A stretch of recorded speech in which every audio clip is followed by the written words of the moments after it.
Saludos estudiantes, mi nombre es Abdiel y yo voy a estar apoyándoles en el seguimiento de esta materia. Como vemos el día de hoy vamos a empezar con un tema importante en el desarrollo del proceso de aprendizaje que es las TIC, ¿verdad? Hoy vamos a ver cómo las TIC pueden apoyarnos en el proceso, por qué son funcionales y algunas desventajas que podemos tener a lo largo de la aplicación de esta herramienta o recurso en, digamos, en una enseñanza o en algún sitio de aprendizaje. Bien, las TIC en su mayoría podemos utilizarlas en este caso como en varias ocasiones. El primero, como ya lo mencioné, en el proceso de enseñanza y aprendizaje. O sea, qué quiere decir esto? De que la enseñanza viene de parte del docente y el aprendizaje viene de parte del estudiante. Y es así como se pensaba antes. Pero hoy en día el proceso de aprendizaje y enseñanza se hace de manera bidireccional. ¿Por qué? Porque el estudiante ahora es capaz también de enseñar e enriquecer la clase como el docente también. Tenemos esa facilidad gracias a las facilidades de comunicación y de información que podemos obtener a través del internet, de los libros, de redes sociales. Cuando buscamos un tema muy específico, podemos, digamos, traer esta información que puede enriquecer o que puede hacer que la clase tome un camino totalmente diferente al momento de hacer, de impartir un tema. Ahora, aquí hay una pregunta importante, dice, ¿para qué incorporar las TIC en la educación?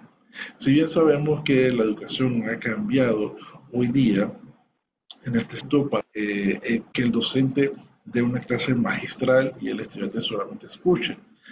Han existido, se han creado nuevas metodologías como por ejemplo el uso de plataformas, el uso de medidas de aprendizaje, van a facilitar o sea, no va a incorporarlas, no va a facilitar el aprendizaje del discente en este caso y el docente para poder expresar lo que quiere compartir. Bien, el proceso de enseñanza que hoy en día pues queremos impartir es un proceso que conlleva una comunicación bidireccional. Entonces, como dice la imagen, tenemos al docente, ¿verdad?, que está impartiendo la clase y tenemos a los estudiantes, pero dentro de esa comunicación bidireccional vamos a ver algunos factores que conlleva esta comunicación. Primero está la impartición de parte del docente y de parte del estudiante. Está el seguimiento porque el docente va a estar haciendo pausas activas, consultando, ¿entendieron? ¿Cómo van? ¿Tienen alguna duda o algo? Y la parte del apoyo. El apoyo viene, puede ser del estudiante, un compañero y mismo docente. Tenemos la motivación. Nosotros como docentes pues tenemos que tener esa capacidad de poder motivar al estudiante para que primero que todo la clase sea amena y que le guste la materia.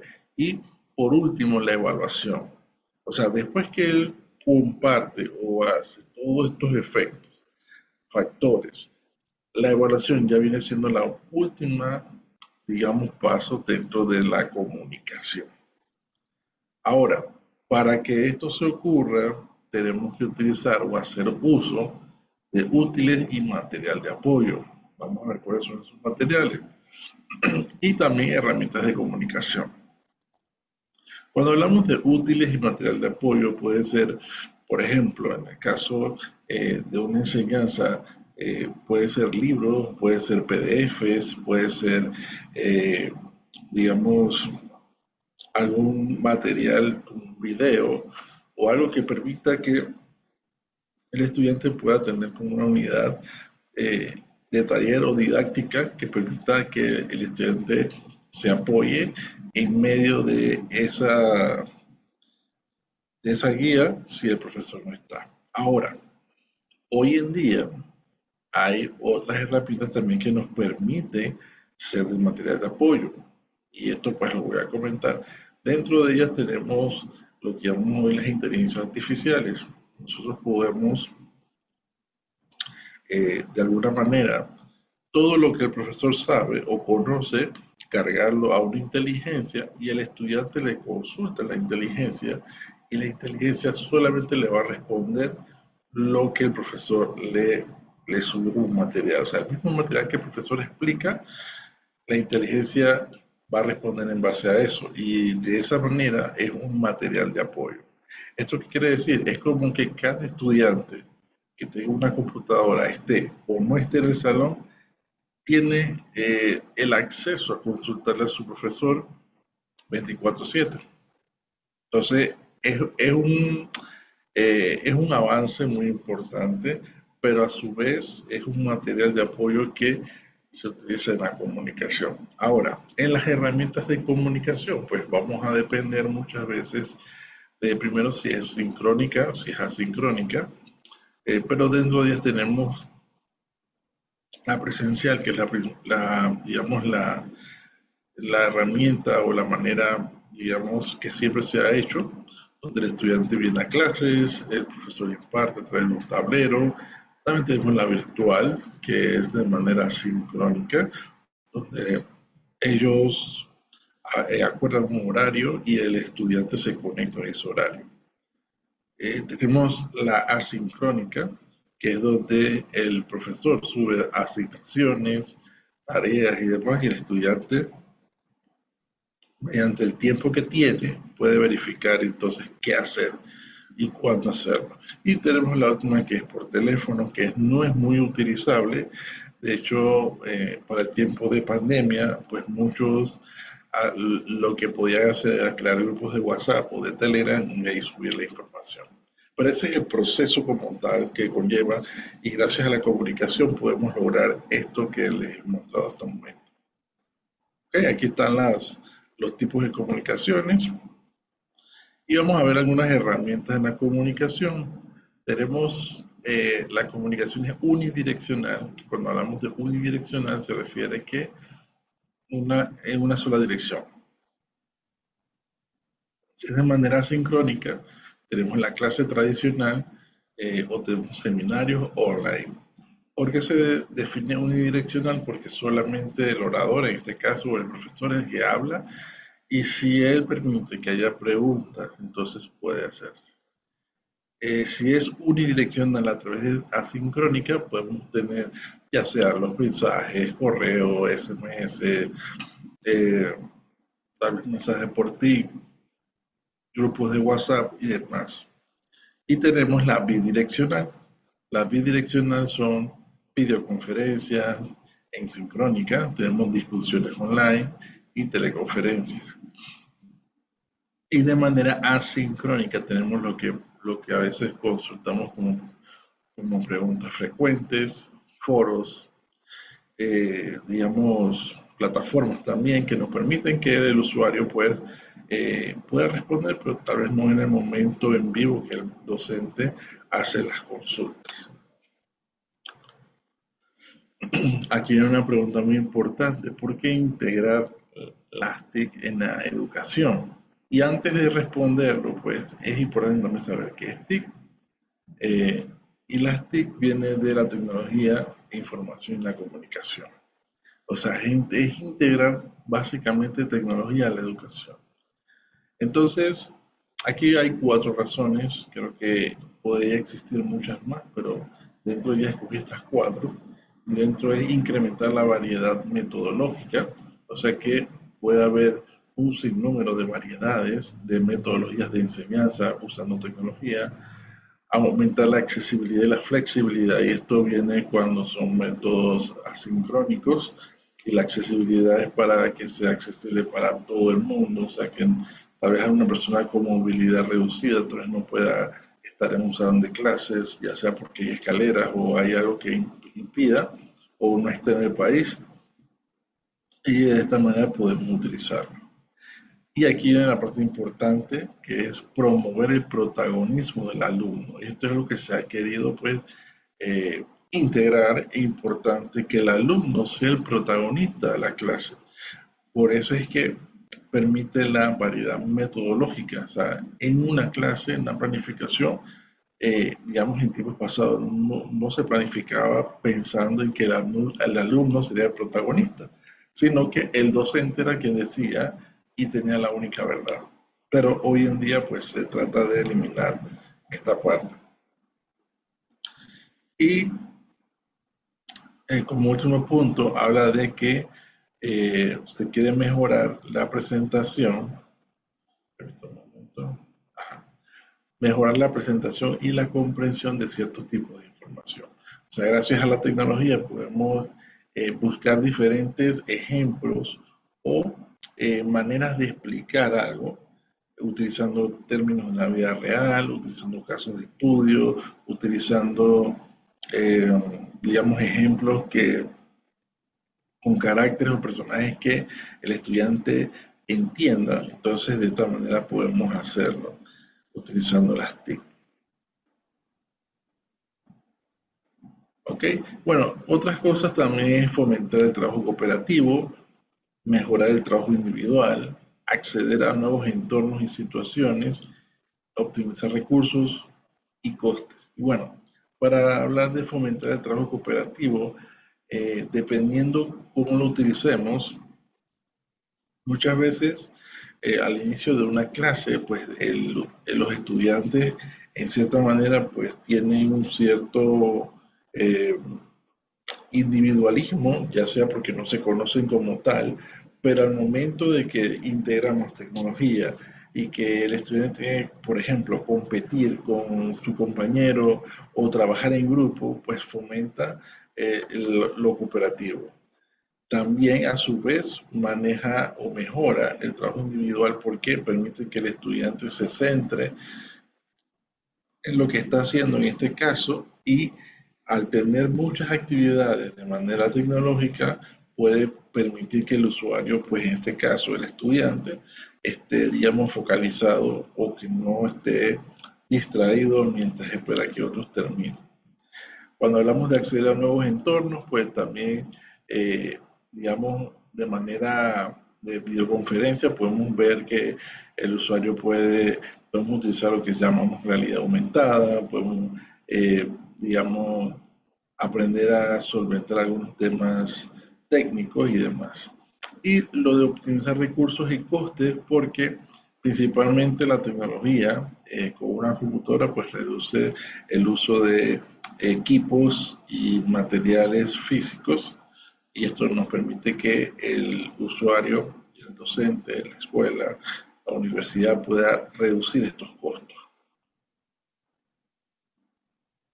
Pero hay algo que tenemos que decir, hay una realidad cuando tratamos de integrar las TIC en la educación y hay diferentes niveles, ¿verdad? Primero que todo es buscar una plataforma. Buscar una plataforma, hoy en día hay plataformas que son gratuitas, pero el uso de esta plataforma necesita una eh, capacitación. Tenemos que tener también una herramienta de comunicación oficial.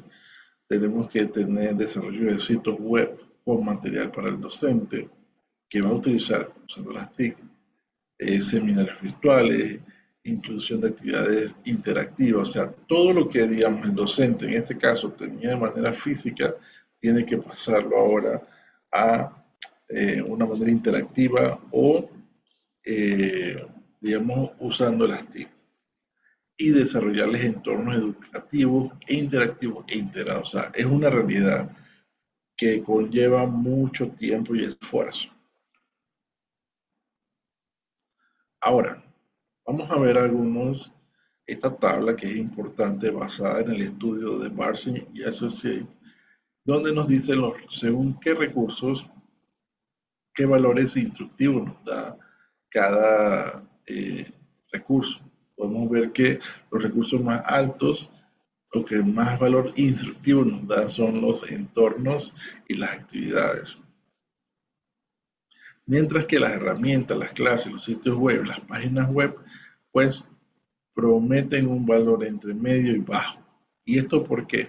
Porque realmente cuando evaluamos el valor instructivo de un estudiante siempre se queda con la actividad que hicieron, no con la clase, no con el sitio web ni con la herramienta, sino que recuerdan la actividad que hicieron como tal. Entonces, viendo acá la realidad en la educación, utilizando las TIC, tiene que ser un proceso gradual. Y cuando hablo gradual es que no podemos hacer todo de una sola vez, sino que poco a poco vamos a ir implementándolo, ¿verdad? Por ejemplo, tenemos, según las características del curso, tiene que ser un proceso gradual. ¿Por qué? Tenemos que ver la duración, la complejidad, la naturaleza de la materia, el número de asistentes y el aspecto organizativo. ¿Qué quiere decir? Que al implementar el uso de las TIC, y quiero rescatar el punto del número de asistentes, el docente solamente debe procurar y se le debe facilitar el ambiente para que él enseñe. O sea, que debe haber personas detrás de él que le permitan de repente colocar la presentación, que si tiene que colocar una aplicación o una plataforma, ayude a la integración con los estudiantes, o sea, que él pueda enfocarse solamente en la eh, enseñanza y la comunicación con el estudiante. La naturaleza de la materia, porque no todas las materias pues, se manejan de la misma manera, no es lo mismo, digamos, integrar TIC a informática, que ya de por sí tiene componentes tecnológicos, a, digamos, integrarlas a dibujo técnico o integrarlas a física como tal. Y también forma parte de las características del docente. Ahora, aquí quiero hacer un espacio porque el docente forma una parte importante en la integración. Y según un estudio estábamos viendo que dice que las personas que cuando no saben algo, lo primero que hacen es buscar en Google, son personas que están por encima del promedio. ¿Por qué? Porque no se quedan con esa duda, ¿verdad? Entonces, aquí es la parte que el docente tiene que como ir más allá de su comodidad, porque puede ser que yo estoy acostumbrado a enseñar de manera tradicional, pero yo tengo que abrir esos horizontes y saber de que estas generaciones, muchos pasaron ya sea por pandemia, están en una transición totalmente diferente. Entonces, tengo que aprender más de pedagogía, tengo que aprender de los recursos que hay disponibles, que de hecho me facilitan o nos facilitan la enseñanza y el aprendizaje. Y, ¿por qué no? Mejorar mis habilidades como tal. Mejorar mi dicción, mejorar las palabras que utilizo, mejorar los ejemplos que utilizo, entre otras cosas. Y las características del discente. El discente, como tal, son los estudiantes, y para ello pues tenemos que mejorar también sus habilidades, porque muchos de ellos saben utilizar ya sea un teléfono, una tablet, pero no muchos saben entrar a las plataformas, entonces hay que mejorar las habilidades. Hay que motivarlos, entender los tiempos que ellos pueden comprender estas o estar focalizados y los recursos que tengan disponibles. ¿Por qué? Porque no todos los estudiantes tienen acceso a la plataforma o a TICs que nosotros les podamos proveer. ¿Ok? Entonces, dentro de ello, la realidad es que esto es un proceso muy costoso y es complejo, pero no es imposible. Aquí están algunos puntos, se los voy a leer, nada más para que los tengamos en cuenta. Y es, primero, hay una dificultad para elegir el recurso adecuado. Hay tantos que pues uno tiene que ver cuál es que se adecua. Exceso de trabajo porque conlleva convertir todo a una manera interactiva. Hay una sobrecarga de comunicación. Digamos que el discente suele escribir o comunicarse fuera de horario, entonces pues es más trabajo para ambas partes. Pérdida de control, dificultad para motivar al discente por, digamos, muchas ocasiones.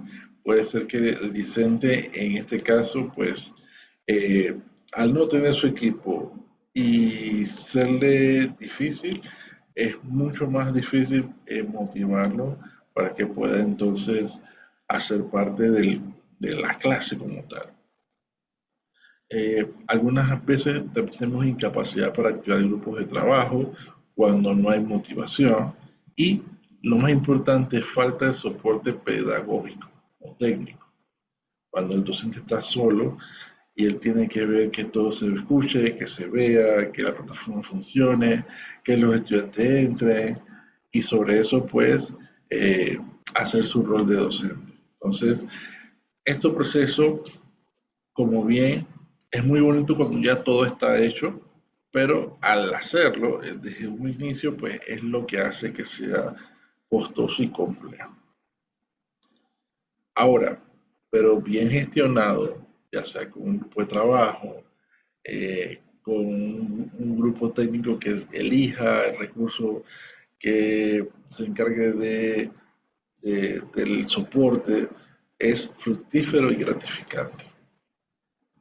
Ahora, en conclusión, hay algo que tenemos que hablar, que el uso de las TIC no va a mejorar la educación. Como vimos en el cuadro anterior, digamos, el valor instructivo lo daba la interacción o la actividad.